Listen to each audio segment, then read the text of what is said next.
मैं Shiv Kumar Mandal JRS college Jamalpur Munger से online कक्षा की श्रृंखला में BA पार्ट 2 हिंदी ऑनर्स के छात्राओं के लिए आज का विषय है रीतिकाल के नामकरण का औचित्य। इस कक्षा में हम यह जानेंगे कि रीतिकाल नाम क्यों पड़ा और इसमें हिंदी के विभिन्न इतिहासकारों में जो मतभेद है उसे स्पष्ट करना, साथ ही रीतिकाल के नाम के औचित्य पर भी हम विचार करेंगे। जैसा कि विदित है कि हिंदी साहित्य के इतिहास में सर्वप्रथम आचार्य रामचंद्र शुक्ल ने हिंदी साहित्य के इतिहास को 4 कालखंडों में बांटा था। पहला जो खंड है वह है आदिकाल और उसका उन्होंने समय भी निर्धारित किया था। संवत 1050 से 1375 ईस्वी का काल जो है वह आदिकाल कहलाता है।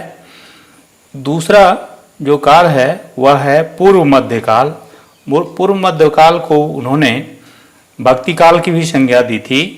उत्तर मध्यकाल को उन्होंने रीतिकाल नाम से अभिहित किया था।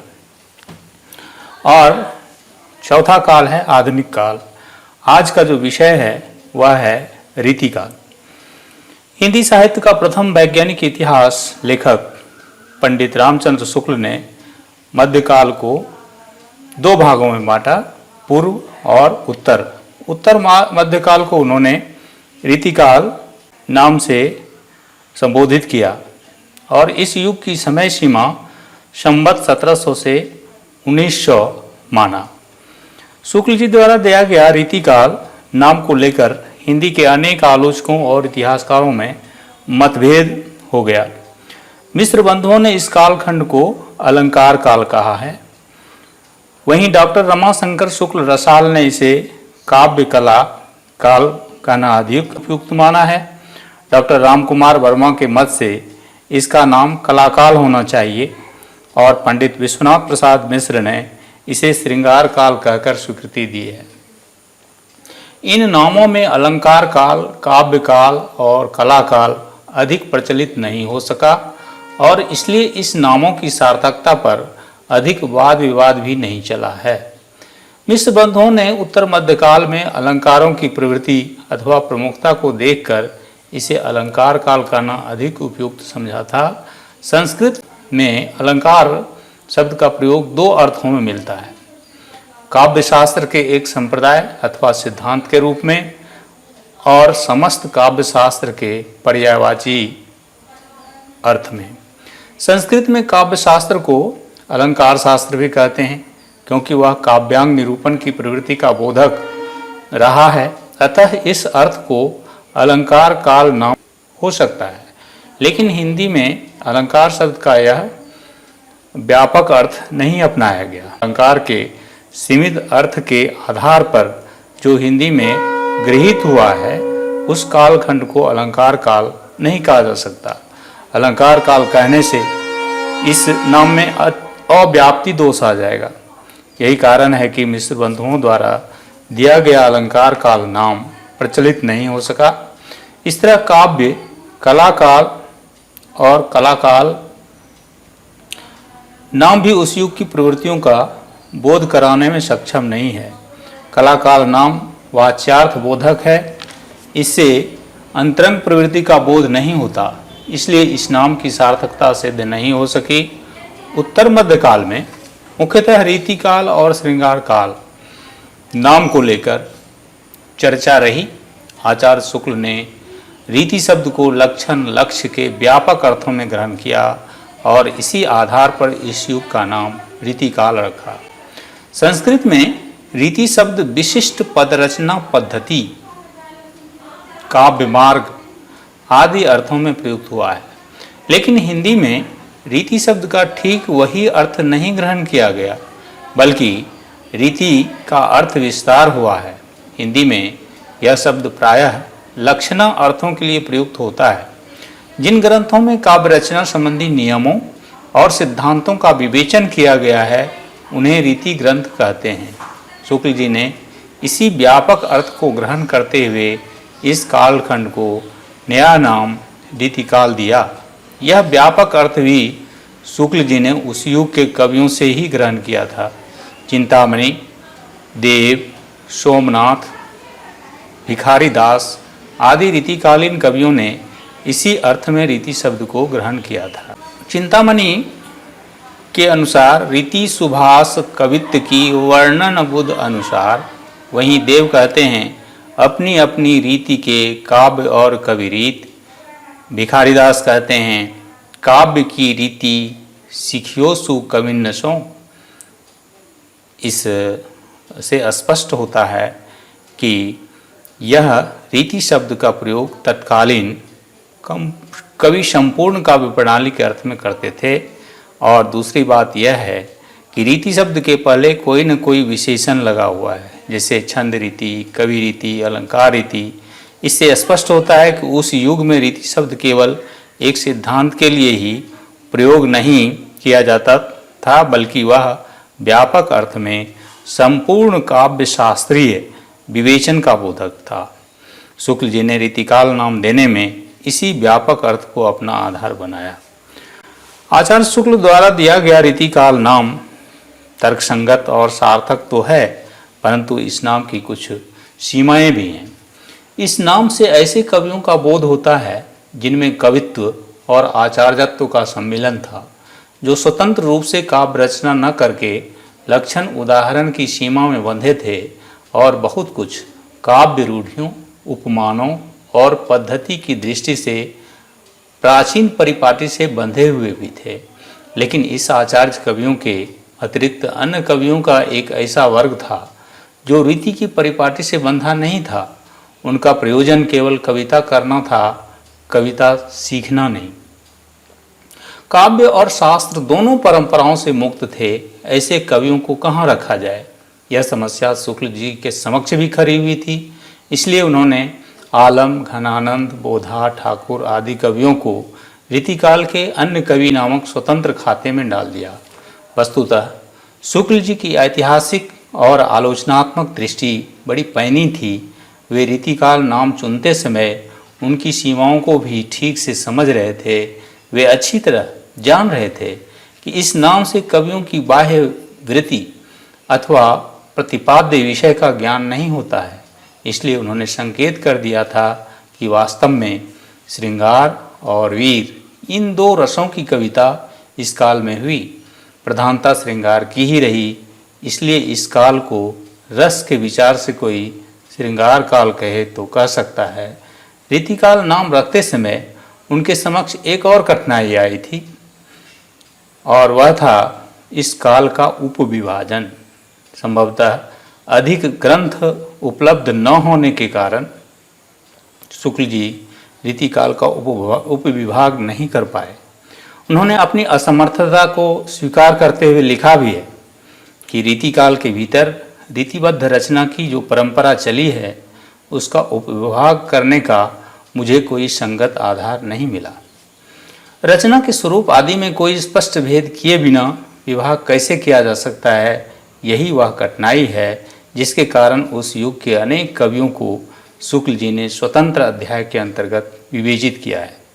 पंडित विश्वनाथ प्रसाद मिश्र ने आगे चलकर शुक्ल जी के ही संकेतों को पकड़कर रीतिकाल नाम को अनुचित ठहराया और उसके बाद श्रृंगार काल नाम रखना अधिक उपयुक्त माना। श्रृंगार काल नाम के पक्ष में पंडित विश्वनाथ प्रसाद मिश्र ने कुछ तर्क दिए जो निम्नलिखित है। पहला, रीति शब्द बाह्यार्थ का बोधक है, अभ्यंतर अर्थ का नहीं। इस युग का अभ्यंतर कार्य श्रृंगार था। रीति की सीमा में जितनी कृतियां समाविष्ट हैं वे अधिकतर श्रृंगार की हैं। दूसरा, अन्य रसों का वर्णन करने वाले भी उस युग में श्रृंगार का वर्णन अवश्य करते थे। कुछ ने तो दूसरे रसों का नाम तक नहीं लिया। तीसरा, उनका तर्क है कि इस युग के कवियों का साध्य श्रृंगार था। रीति से ये कवि कभी कभार साधन का नाम अवश्य लेते थे।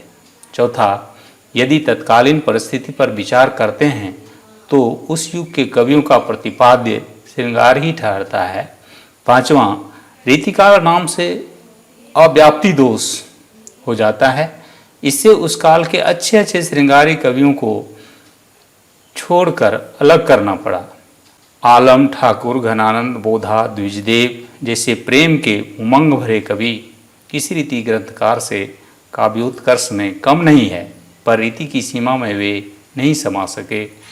छठा, रीति में उपविभाग नाम संकीर्ण है। इस प्रकार पंडित विश्वनाथ प्रसाद मिश्र द्वारा जो तर्क प्रस्तुत किए गए उनमें दम तो है, पर वे इन तर्कों में छिपे दोष या अभाव को नहीं देख सके। वस्तुतः श्रृंगार काल नाम की अनेक सीमाएं हैं। मिश्र जी ने श्रृंगार को साध्य और नीति के साथ कहकर सच्चाई पर पर्दा डालने का प्रतिबद्ध प्रयास किया है। वास्तव में रीतिकाल के कवियों का मुख्य प्रयोजन काव्यांगों का निरूपण करना ही था। रीति युग के अधिकांश कवि दरबारी थे। अपने आश्रयदाताओं की तरह रस, अलंकार, छंद, नायिका भेद आदि के लक्षण एवं बारीकियों से परिचित करना ही उनका लक्ष्य था। हाँ, अपने प्रयोजन की सिद्धि के लिए उदाहरण मुख्यतः श्रृंगार रस से ही चुनते थे, इसलिए उनका साध्य श्रृंगार नहीं बल्कि रीति निरूपण सिद्ध होता है। इस बात का संकेत उस युग के कवियों ने भी अपनी रचना में छोड़ दिया है। जैसे बिन रसीवन के हेतु यह किन्हों रस सारांश। श्रृंगार रस को ही उदाहरण बनाने के पीछे एक कारण यह भी था कि वे काव्य शास्त्र के रूखे विषय को स्मरणीय बनाकर उपस्थित करना चाहते थे। फिर मिश्र जी यदि रीतिकाल नाम में अव्याप्ति दोष मानते हैं तो वह दोष तो श्रृंगार काल नाम में भी मौजूद है। उस युग में वीर रस, भक्ति, नीति और हास्य रस की भी प्रचुर रचनाएं हुई। यदि श्रृंगार की प्रधानता मान भी लें तो इस श्रृंगार का ग्रहण एक रीति के रूप में ही हुआ था। इस संबंध में डॉक्टर जगदीश गुप्त का कथन अत्यंत सार्थक एवं महत्वपूर्ण है।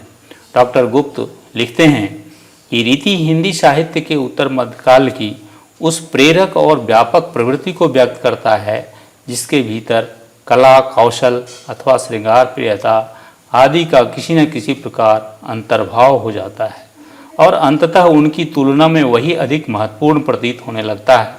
कलाकाल कहने से कवियों की रसिकता की उपेक्षा होती है, श्रृंगार काल कहने से वीरस की उपेक्षा और रसराज की प्रशंसा की जाती है। रीतिकाल कहने से प्रायः कोई भी महत्वपूर्ण वस्तुगत विशेषता उपेक्षित नहीं होता और प्रमुख प्रवृत्ति सामने आ जाती है। पंडित विश्वनाथ प्रसाद मिश्र के अनुसार रीतिकाल नाम ग्रहण करने से आलम, ठाकुर, घनानंद आदि बहुत ही कवि छूट जाते हैं, परंतु यह तर्क बहुत उचित नहीं जान पड़ता। यद्यपि इन कवियों ने लक्षण ग्रंथों का निर्माण नहीं किया था, फिर भी वे रीति के प्रभाव से सर्वथा मुक्त नहीं हुए थे। इस प्रकार हम कह सकते हैं कि शुक्ल जी ने अपने इतिहास में लिख भी दिया था कि रीति शब्द के दो ही अर्थ हैं, एक विशिष्ट पद रचना और दूसरा लक्षण ग्रंथ। रीति ग्रंथकार कवियों और रीतिबद्ध कवियों की कविताएं तो किसी न किसी प्रकार लक्षणबद्ध थी रही। मुक्त कवियों की बात तो उनमें भी एक प्रकार की कवित्वपूर्ण रचना का वैशिष्ट्य पाया जाता है। अतः हिंदी साहित्य के उत्तर मध्यकाल को रीतिकाल नाम से अभिहित करना ही अधिक उपयुक्त है। अलंकृत काल और श्रृंगार काल नाम उसकी आंतरिक प्रवृत्ति का ठीक तरह से प्रतिनिधित्व नहीं करता है। इस प्रकार विभिन्न मतों के विश्लेषण के उपरांत हम इस निष्कर्ष पर पहुंचते हैं कि हिंदी साहित्य के उत्तर मध्यकाल को रीतिकाल नाम देना ही सर्वाधिक सार्थक और उचित है। विश्वनाथ प्रसाद मिश्र ने श्रृंगार काल नाम पर जोर अवश्य दिया है, परंतु इस नाम के लिए उनके द्वारा किए गए सभी तर्क खंडित हो चुके हैं। सबसे बड़ी बात तो यह है कि इस कालखंड का श्रृंगार काल नाम भी शुक्ल जी द्वारा ही सुझाया गया वैकल्पिक नाम है। शुक्ल जी के विकल्प को मिश्र जी ने संकल्प बना लिया और इस तरह आचार्य शुक्ल के नाम को, जिसमें कि उन्होंने श्रृंगार का भी जिक्र किया है, अपनी मौलिकता मानने में वो लगे रहे। सारांश यह है कि इस कालखंड का उचित नाम रीतिकाल ही है और इस नाम को हिंदी साहित्य के बड़े बड़े हस्ताक्षरों ने भी अपनी स्वीकृति दे दी है। डॉक्टर भगीरथ मिश्र, डॉक्टर जगदीश गुप्त, डॉक्टर नगेंद्र, डॉक्टर गणपति चंद्र गुप्त, डॉक्टर हजारी प्रसाद द्विवेदी जैसे विद्वानों और इतिहासकारों ने भी रीतिकाल नाम से ही सहमति व्यक्त की है। जब तक इससे अधिक सार्थक और तर्कसंगत उचित नाम की खोज नहीं होती है, तब तक हिंदी साहित्य का उत्तर मध्यकाल रीतिकाल नाम से ही जाना जाता रहेगा।